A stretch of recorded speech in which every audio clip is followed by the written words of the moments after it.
আজ mother's day, তাই ভাবলাম সকালবেলার জলখাবারটা আজ মায়ের পছন্দের বানাই। তাই বানিয়েছিলাম পরোটা, ছোলার তরকারি, আলু ভাজা আর সাথে ছিল মিষ্টি।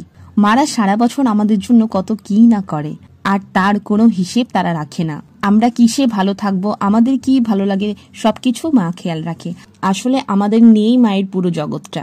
তাই এই মাদের ভালোবাসার কোনো বিবরণ হয় না। মা আছে তাই আমি আছি। আমার জগৎ জুড়ে সবটাই আমার মা, আর যতটুকু যা হতে পেরেছে তার সবটুকুই তোমার অবদান। তাই ভগবানের কাছে প্রার্থনা করি পৃথিবীর সকল মাকে তুমি যেন সুস্থ রেখো, ভালো রেখো, কারণ মা ছাড়া পৃথিবী অন্ধকার।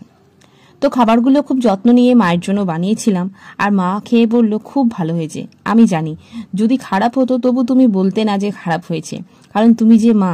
So I just want to say that you are the best ma in the world. I love you so much. Thank you so much for being my strength and my confidant and my best friend. And thank you for all the good things that you taught me. Love you again. Happy Mother's Day.